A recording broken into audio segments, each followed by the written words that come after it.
দেশনেত্রী বেগম খালেদা জিয়ার জ্যেষ্ঠ সন্তান, বাংলাদেশ জাতীয়তাবাদী দলের ভারপ্রাপ্ত চেয়ারম্যান, আমাদের প্রাণপ্রিয় নেতা, এই দেশের 18 কোটি মানুষের নেতা জনাব তারেক রহমান আগামী 25শে ডিসেম্বর বাংলাদেশে প্রত্যাবর্তন করছেন। এটা শুধু 25 তারিখ সারাদিন বাংলাদেশের খুশির দিন, বাংলাদেশের খুশির দিন, 25 তারিখ সারাদিন 25 তারিখ সারাদিন, বাংলাদেশের খুশির দিন, 25 তারিখ সারাদিন। বাংলাদেশের খুশির দিন। আজকে এই দিনটিকে স্মরণীয় করে রাখতে হবে।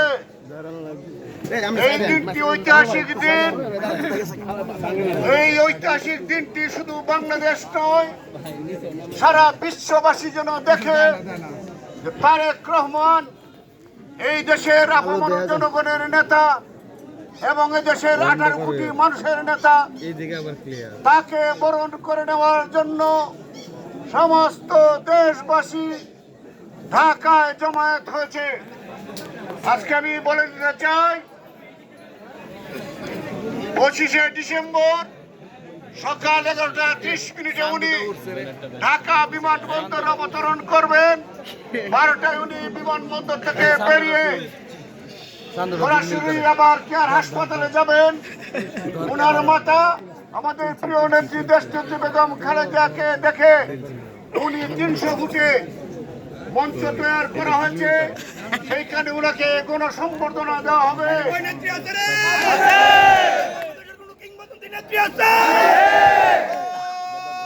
ওই সেই নেত্রী খালেদা খালেদা জিয়া, খালেদা জিয়া, খালেদা জিয়া, খালেদা। আজ এই 25শে ডিসেম্বর সকালে কিংবা 24 তারিখ ঘুরে যাওয়াটাও কঠিন হয়ে যাবে, যানজট সৃষ্টি হবে।